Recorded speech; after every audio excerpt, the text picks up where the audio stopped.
Alphonso, Dasheri, लंगड़ा आमों के इन सब किस्मों के बारे में आपने ज़रूर सुना होगा। ये वो उन्नत किस्में हैं जो बाज़ार में 1000 रुपये, 2000, अधिकतम 10,000 रुपये तक बिकते हैं।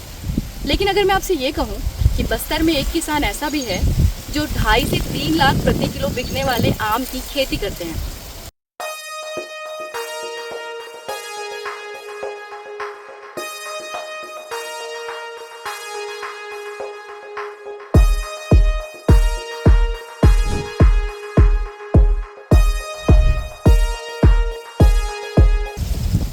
जोहार, मैं हूँ रिशिता और आप देख रहे हैं IBC 24। इस वक्त मैं हूँ जगदलपुर से थोड़ी दूर पर मौजूद ब्रह्म वाटिका में, जहाँ पर मैं आपको मिलवाने वाली हूँ ट्री मैन संपत झा जी से। चलिए आइए। सर नमस्कार, आपका स्वागत है IBC 24 में। आपके मियाज़ाकी आमों की खेती के बारे में आज दुनिया बात कर रही है। मुझे सबसे पहले ये बताइए कि ये जो जापान के एक शहर के नाम पर ही आम का फल है, इसकी खेती करने का आइडिया आपको कैसे आया? देखिए मैडम, हम लोग लंबे समय से यहाँ वृक्षारोपण कर रहे हैं और काफ़ी बाहर के फ्रूट्स आके हम लोग यहाँ लगाते रहे हैं। जब मैं आज से 6 साल के करीब मैंने आप लोगों की न्यूज़ या मीडिया के माध्यम से जब मैंने देखा था कि एक जो आम है वो सबसे महंगा आम मियाज़ाकी है और जिसकी कीमत उस समय भी 2.5 लाख रुपये के आसपास बताई गई। तो हम लोगों के लिए बड़ा वो था कि यार ये आम क्या हम यहाँ ट्राई कर सकते हैं। तो 6 महीना 7 महीना मुझे पता करने में लग गया उस समय कि आम के पौधे मिलेंगे।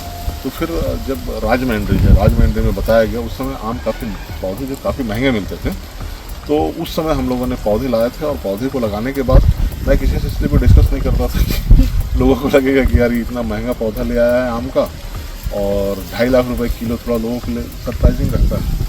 तो ये संभव है क्या? तो फिर ये सारी बातों को ध्यान में रखेंगे यार, उस आम को टेस्ट करने के लिए 2.5 लाख रुपये की खर्चे करने पड़ेंगे आपको। ये तमाम बातें थी और हमारे बस्तर की मिट्टी की जो आबो हवा है उसमें एक ट्रायल करना था। और ट्रायल के लिए जब हमने लगाया और हम लोगों को बता रहा हूँ, जब 6 महीने बाद जब इसमें नए पत्ते आए ना, तो उसको हम लोगों ने एंजॉय किया ग्रुप में।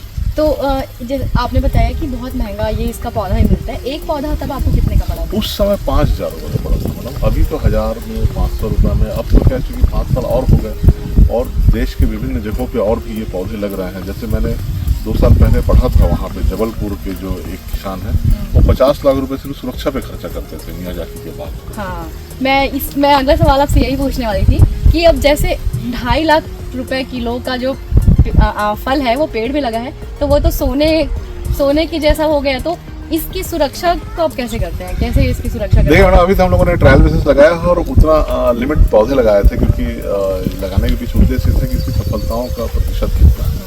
और इसमें जब हम लोगों को 100% सफलता मिली है, तो हम लोगों की उम्मीद जागी है। 2-3 नर्सरी वाले भी मुझसे फोन किए थे और काफ़ी बोल रहे थे जो यहाँ के लोकल हैं, उन्होंने बताया कि बोले मैंने 500 पौधे का ऑर्डर दे दिया, मेरे पास पर डे लोगों का ये वो आ रहा है कि मुझे मियाज़ाकी आम लगाना है, आम लगाना है। तो ये अब सफलता के बाद हम कोई भी व्यावसायिक दृष्टिकोण से बड़े लेवल पे काम करेंगे तो उसका फायदा बस्तरवासी को। अगर कोई नया किसान बस्तर में आपको देख करके इंस्पायर होकर के मियाज़ाकी का पौधा लगाना चाहे, उसकी फसल उगाना चाहे, तो उसको कितना खर्च आएगा और उसको कैसे स्टार्ट करना होगा? देखिए मैडम, सबसे बड़ी बात और सबसे अच्छी बात ये है कि हमारी जो मिट्टी है, जो हम सामान्य पौधे लगाते हैं उसी तरह पे हमको लगाना है। पूरा ऑर्गेनिक तरीका इस्तेमाल करना है। गोबर खाद है आपके, वर्मी कंपोस्ट है आपके, और जो गुड़ाई करवाना है हर 6 महीने में, छटाई वटाई कराना है, बस सिंपल। यहाँ की आबो हवा में आप देखिए, यहाँ ये देखिए आप, जो मेरे आम पूरे फले हुए हैं। अब तो सीजन में काफ़ी आम टूट गए। जो एक्चुअल में क्या है, सूरज की तरह एकदम लाल इसका जो कलर आता है वो सूरज की तरह एकदम लाल आता है, इसलिए सूरज का अंडा भी इसे कहा जाता है।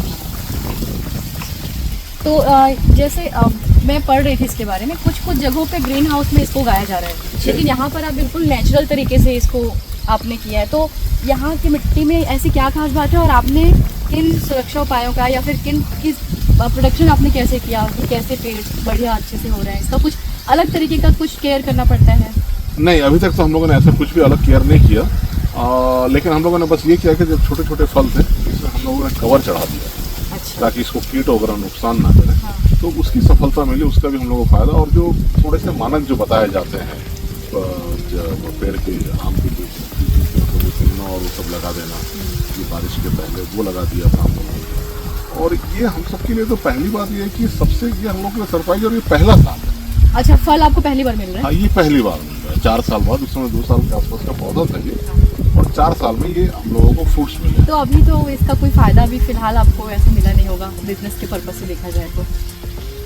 नहीं मैम, ऐसा नहीं जी। मतलब बिजनेस की पर्पज से नहीं, बट गुडविल, और मेरा ये फायदा है कि मेरे बस्तर के माटी के ऊपर, तो ये हम सभी के लिए, और मुझे उम्मीद है कि जिस प्रकार से यदि लिया जाए कि हाँ आम उगता है, आपको मैं बता दूँ मैडम, कालांतर जब हम लोग पढ़ते थे बस्तर में चिरौंजी जैसी कीमती जो फ्रूट्स है वो भी नमक के बदले बेचा जाता था, क्योंकि बाजार की एक सुगम व्यवस्था नहीं। लेकिन अब के युग में बाजार बहुत सुगम हो चुका है, और उस बाजार को और व्यवस्थित तरीके से यदि गवर्नमेंट भी कुछ प्रोत्साहित करे बाजार को लेकर, तो यहाँ के किसान भी इसको लगाकर बहुत उससे अच्छे लाभ कमा सकते हैं। एक पेड़ से कितने फल मिल जाते हैं? इस बार तो मैम एक पेड़ में लगभग जो है ना 40 फल आए थे, 30 से 40 फल आए। तो अभी आप इसके मतलब आपका जो मेन फोकस मार्केट है वो कैसे, कहाँ आप इनको बेचते हैं, कहाँ बेचेंगे, ऐसा कुछ? मार्केट और बाजार को लेकर मैं अभी जिस प्रकार के न्यूज़ और मीडिया में सब बातें आई हैं, तो बहुत से कुछ लोगों ने संपर्क किया है, तो कुछ फ्रूट्स जो थे मैंने अपने लोगों के बीच में दिया है उनको, और भविष्य इसका देखता हूँ कैसे ग्राहक आते हैं, क्योंकि बड़ी तादाद में जैसे मैं इसे एक्सपोर्ट कर दूँ, उस तादाद में मेरे पास तो मटेरियल है नहीं, और ये तो मुझे लगता है कि मेरे शहर में ही इतने आम का उपयोग होता है। हाँ, बस्तर में बहुत ज़्यादा आम है। आप देखो पूरे रास्ते, अगर किसी सड़क पे चले जाए तो वहाँ आमों के ढेरों पेड़ हैं, वो सब अलग अलग किस्म के हैं। तो बस्तर के लोग मियाज़ाकी पर क्यों इंटरेस्टेड होंगे? इसकी मूल्य है मैम, मूल्य की वजह से? हाँ, मूल्य की वजह। और नहीं, और टेस्ट दूसरा वगैरह नहीं, कुछ और ज़्यादा? टेस्ट तो इसका जो आप गूगल में पढ़िए ना, इसमें विटामिन ए बहुत अच्छा है, गुड कोलेस्ट्रॉल है, और बहुत सारे इसके फायदे हैं। मतलब इस आम में जो है ना कुछ गुण हैं जो बहुत फायदेमंद है। ऐसे तो 2.5 लाख 3 लाख रुपए आम कैसे होगा उसकी कीमत? इंटरनेशनल मार्केट तक ये जाता है, बिकता है, तो उसका कोई पोर्टफोलियो आप अभी तैयार किए कि मुझे अब एक बस्तर का जो किसान है वो अंतर्राष्ट्रीय बाजार हो जाएगा, ऐसा कुछ आपके दिमाग में? अभी हम लोग घर परिवार में बैठ के ये प्लान कर रहे हैं कि क्या हम इसको उस तादाद में इसकी बागवानी करें, और उसकी रेशियो क्या रहेगी, और अन्य किसानों से भी अपन बोलें इसका स्थिति क्या रहेगी। और मुझे लगता है कि जिस प्रकार से आप लोगों के माध्यम से सरकार तक बात जा रही है, तो मुझे उम्मीद है कि जिस प्रकार से बस्तर में अन्य और भी वनोपज हैं, और भी यहाँ जो खाद्यान्न सामग्री जो बस्ते हैं उसका सरकार ने एक रेट मूल्य तय किया है। मुझे लगता है कुछ वैरायटी जो है अच्छी प्रीमियम की, यदि शासन प्रशासन इसका एक रेट मूल्य तय कर देगी, तो यहाँ के किसानों को रिस्क कम हो जाएगा। रिस्क कम ये हो जाएगा कि जैसे इतने महंगे पौधे लगाएंगे, लगाने के बाद उसको सींचना, फिर बाढ़ है, पानी है, तूफान है, इन सब चीज़ों से बचते बचाते हमको वो फ्रूट्स लेना रहता है। तो मुझे लगता है कि यदि मान लीजिए शासन थोड़ा सा इस पर अपना एक सकारात्मक पहल निभाती है यहाँ के लोगों के लिए, तो मुझे लगता है बाजार भी हम लोगों को मिल जाएगा। ट्री मैन कहते हैं बस्तर में, 50,000 से ज़्यादा पौधे आपने लगाए हैं। अभी जब हम रास्ते में आए तो हमने बहुत सारे पेड़ और उनको सुरक्षा घेरा देखा, वो भी आपके लगाए हुए हैं। तो अब आगे आपका क्या डायरेक्शन होगा, आप क्या करना चाह रहे हैं? हाँ, देखिए मैम, जिस प्रकार से बस्तर में भी किसी जब अविभाजित मध्य प्रदेश था तो हमारा बस्तर जिला को चेरापूंजी कहा जाता था, और चेरापूंजी इसलिए कहा जाता कि यहाँ बृहद रूप से पेड़ थे। धीरे धीरे आबादियाँ बढ़ी, विकास के मायने बदले गए, सड़कें बनी, प्लांट्स आए, तो और पेड़ों को बहुत जो काटा गया उसकी भरपाई को लेकर मुझे लगता है कि उसका जवाब पेड़ लगा के ही हो सकता है। और हम लोगों ने इस दिशा पे अपने ग्रुप्स बना के संस्थाओं में अलग अलग लोगों के जुड़ गए, और 50,000 पेड़ लगाने वाली जो बात है उसमें आप ये मान के चलिए कि उसमें जो मेरे वृक्ष मित्र हैं उनका योगदान बढ़ा। जैसे आपके घर के सामने यदि मैं पेड़ लगाता भी तो वो पेड़ बिना केयरिंग के वो सुरक्षित नहीं रहेगा। तो पहले मैं आपको वहाँ वृक्ष मित्र बनाता हूँ, और उसके बाद यदि वहाँ गड्ढे करने हों, वहाँ पानी डालना हो, तो पानी आप डालें, उसकी सुरक्षा हम एक सुरक्षित करके रख सकते हैं, बट उसके लगातार बढ़ने के लिए। तो ऐसे हम लोगों ने जो बहुत सारे वृक्ष मित्रों को बनाया, और हम लोगों ने क्या किया, जब स्टार्टिंग में हम लोग काम करते थे, हम पौधे लगाते थे, फिर उसकी कोई केयरिंग नहीं होती थी, पौधे बहुत कम बचते थे, 2% 5%। तो फिर हम लोगों ने उसकी एक दिशा बदली, हम लोगों ने ये तय किया कि हम वहाँ पौधे लगाएं जहाँ केयर टेकर, जैसे स्कूलों में हमने सब स्कूलों को नहीं लिया जहाँ बाउंड्री और पानी, वहाँ हमने ध्यान दिया।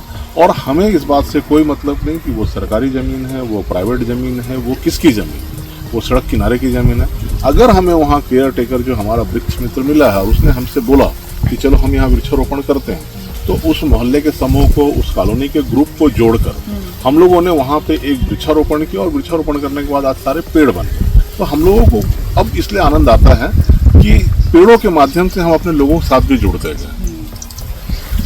बस्तर में जहाँ इमली, चार, महुआ, इन सब की खेती को ज़्यादा फोकस होकर किया जाता था, ये पारंपरिक खेती थी।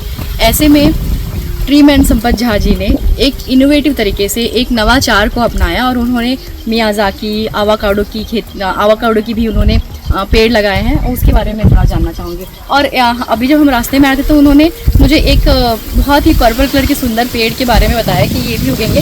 उस फॉरेन पौधे के बारे में भी जानना चाहूँगी। मैम देखिए, शहर के अंदर में जो मतलब बहुत सारे हैं, मतलब बॉस्टन है, लाल मशवरा जिसको हम इंडियन बोलते हैं, आपका नीलमोहर बोलते हैं, ये भारत के विभिन्न जगहों पे। जैसे मेरा एक शौक रहा हमेशा से, ऋषिका मैडम की ऋषिका मैम, हमेशा से मेरा ये शौक रहा कि पर्यटन को लेकर। तो देश के स्टूडेंट टाइम से हम देश के विभिन्न जगहों पे घूमते थे और वहाँ जब हम पेड़ पौधों को देखते थे, इवन जब मैं ऊटी गया तो ऊटी मैंने थाना को देखा, थाना मुझे पार्क की तरह लगा। तो उस समय, आज मैं बता रहा हूँ, आज से 30 साल पुरानी बात बता रहा हूँ मैं, तो वो चीज़ों को हम देखते थे। और जब कि यार यहाँ इतना अच्छा बनाया जा सकता है, जब हमारा शहर मध्य बस्तर जिला जो है जहाँ हम रहते हैं, यहाँ भी यदि पर्यावरण को लेकर सामूहिक प्रयास किए जाएंगे तो वो जो आजकल जो आपका टेम्परेचर बढ़ा हुआ है वो ठीक हो जाएगा। क्योंकि 90 से पहले 30-32 से ऊपर जाता नहीं था। अब अभी आप देख लीजिए ये टेम्परेचर कितना बढ़ने लगा है। रिसेंट तो 40-41 भी जी, मतलब ये कितना, मतलब ये स्थितियाँ क्यों बनी है? ये इसलिए बनी है कि जिस तादाद में हमारे पेड़ कटे या पौधे लगे, वो पौधे पेड़ के रूप में परिवर्तित नहीं हो पाए। इसलिए हम लोग अपने छोटे छोटे प्रयास करते आ रहे हैं। अभी एक चीज़ अच्छी ये लग रही है कि जिस प्रकार से हम लगातार देखते आते हैं कि सरकार भी 2 करोड़ 2.5 करोड़ हर साल पौधे लगवाती है। तो मुझे लगता है कि यदि मान लीजिए उन पौधों का अगर 1 साल भी सही ढंग से अगर सुरक्षित कर दिया जाए तो आने वाले 4-5 साल सिर्फ मेंटेन करेंगे तो वृक्षारोपण की जरूरत नहीं पड़ेगी। अभी आप एवोकाडो की बात कर रहे थे, वो मुझे दिखाइए। जी आइए मैं आपको दिखाता हूँ। मेरे यहाँ मैम बहुत सारे वैरायटी, अभी तो सफ़ेद जामुन भी था। अच्छा। और वो सफ़ेद जामुन अभी ख़त्म हो गया है। ये जैसे एवोकाडो 1 पीस 200 रुपये 250 रुपये, बहुत सीजन हो जाए 100-120 रुपये। हम लोगों ने यहाँ पे ट्राई किया था, 4-5 पेड़ लगाया है हमने, इसमें फल भी आया है। और ये पहला साल है इसमें जो फल आया है। ये देखिए, ये देखिए कितने साल पुराना पेड़ है ये लगभग ये भी 4 साल हो गया। ये देखिए, ये आइए, ये है, ये सब ये भरा हुआ है। देखिए, ये देख रहे हैं आप, आगे भी देखिए, ये भी पहला फसल है जी, ये भी पहला फसल है एवोकाडो। इसके अलावा ये थी कहानी ट्री मैन संपत झा जी की, जिन्होंने अपने इनोवेटिव आइडिया से बस्तर के कई किसानों को प्रेरित किया खेती में नवाचार करने के लिए। स्टोरी अच्छी लगी हो तो लाइक और शेयर करना ना भूलें और देखते रहें IBC 24 बस्तर।